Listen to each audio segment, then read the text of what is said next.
श्री राम, जय जय राम। भारत और पश्चिम के भक्तों के साथ परम पूज्य गुरुदेव श्री नीप कुरारी महाराज जी की लीला का अमृत रूपी वर्णन बड़ा सुखदायी है, क्योंकि हर कहानी का अपना महत्व, अपनी गहराई और अपना संदेश है। पश्चिम के भक्त Europe, America, Canada, great Britain और ऑस्ट्रेलिया से आते थे। आध्यात्मिक शांति पाने की लालसा में वे संशय या आस्था, खुले या बंद दिल से, कामुकता या तप सहित, बौद्धिक अहंकार या विनम्रता के अपने अलग अलग रंगों में महाराज जी के दिव्य प्रकाश से आकर्षित होकर उनके पास आते थे। प्रत्येक को महाराज जी अपने अनोखे तरीके से जवाब देते थे, कभी उग्रता से, कभी कोमलता से, कभी उन्हें अनदेखा करके, कभी उन्हें दूर भेजकर, कभी बहुत अधिक प्रभावित कर, कभी उनके मन और हृदय को पढ़कर और कभी बिल्कुल उदासीन बनकर। उन्होंने वह किया जो भक्तों के मन को शांत करने और हृदय खोलने के लिए आवश्यक था, ताकि वह प्यास बुझ सके जिसने उन सभी को महाराज जी की ओर खींचा था। संत रामदास जी महाराज जी के सबसे प्रसिद्ध शिष्यों में से एक थे। उनकी कहानी थोड़ी अलग और बहुत दिलचस्प है। वे पहली बार 1967 में भारत आए थे। वे एक प्रमुख हार्वर्ड मनोवैज्ञानिक थे और डॉक्टर टिमोथी लेरी के साथ एक महत्वपूर्ण साइकेडेलिक अनुसंधान कर रहे थे। अपनी भारत यात्रा के दौरान भावी गुरु श्री नीप कुरारी बाबा, जिन्हें प्यार से महाराज जी कहा जाता था, से एक आकस्मिक मुलाकात ने उनका जीवन बदल दिया और वे रामदास में बदल गए। महाराज जी के माध्यम से उन्हें आध्यात्मिक जीवन का अर्थ समझ में आ गया।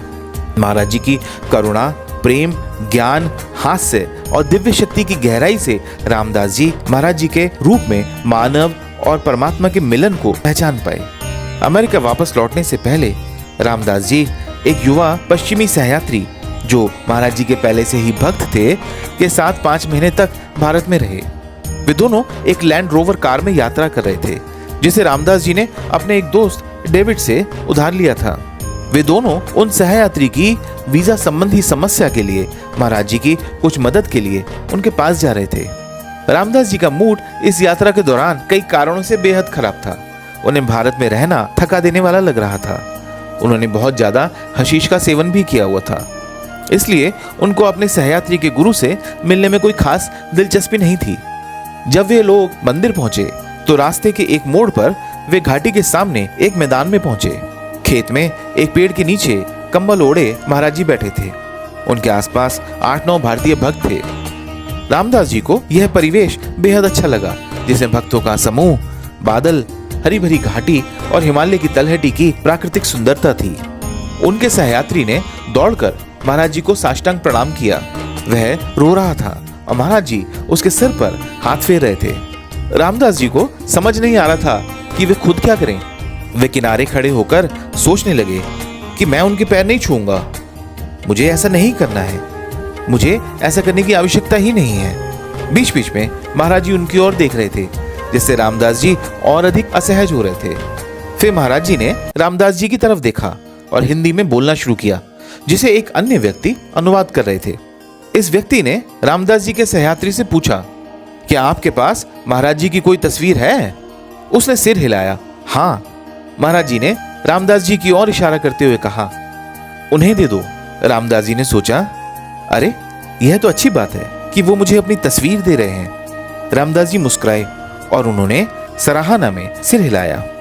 महाराज जी ने पूछा, बड़ी गाड़ी में आए हो? रामदास जी ने कहा, हाँ।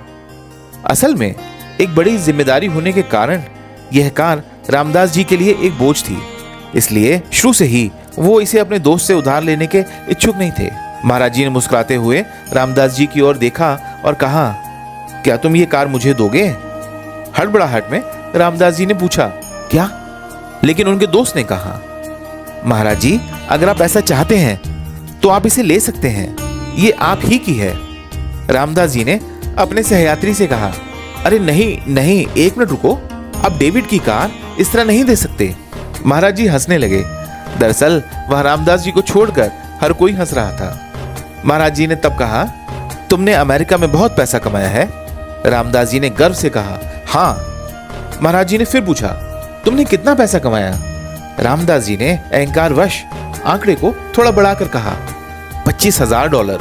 भक्तों का समूह इस आंकड़े को रुपए में बदलकर हैरान रह गया। हालांकि यह सब रामदास जी की ओर से डींग हाँकने जैसा था। उन्होंने कभी भी $25,000 नहीं कमाए थे। महाराज जी फिर हंसे और बोले, क्या तुम मेरे लिए ऐसी कार खरीदोगे?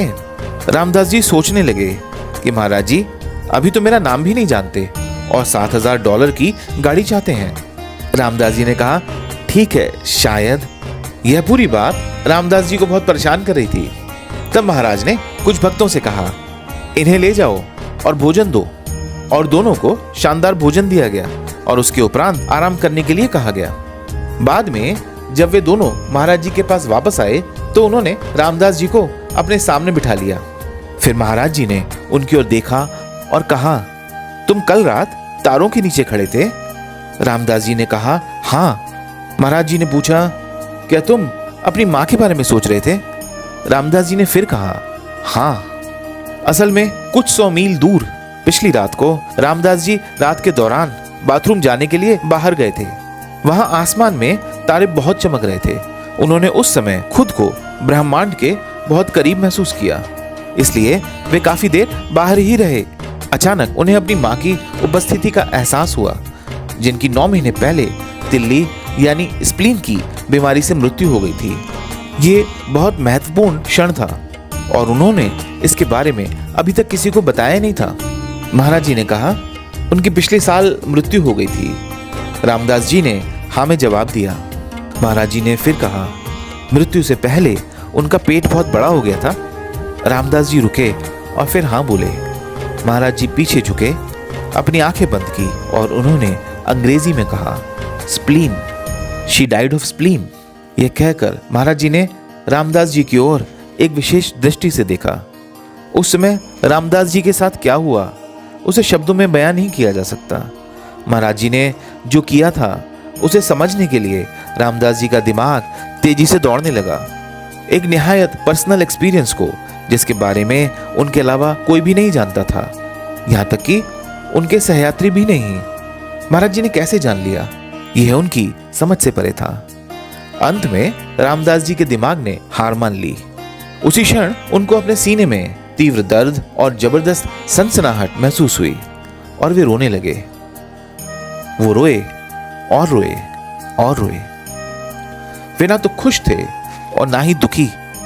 यह एक प्रकार का रोना था जिसे उन्होंने पहले कभी अनुभव नहीं किया था। उन्हें केवल इतना लगा कि जैसे उनके जीवन में कुछ पूरा हो गया था, यात्रा खत्म हो चुकी थी। रामदास जी अपने वास्तविक घर पहुंच गए थे। यह था महाराज जी के अनन्य भक्त रामदास जी का महाराज जी से पहला मिलन।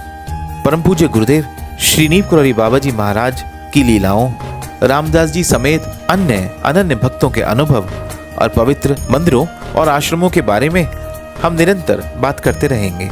संत रामदास जी की तरह पूज्य महाराज जी सदैव हम सभी की जीवन यात्रा के सारथी बने रहें। इस आशा और विश्वास के साथ आज की बात यहीं पर समाप्त करता हूँ। मिलते हैं अगले वीडियो में एक और अनन्य भक्त के दिलचस्प अनुभव के साथ। जय महाराज जी।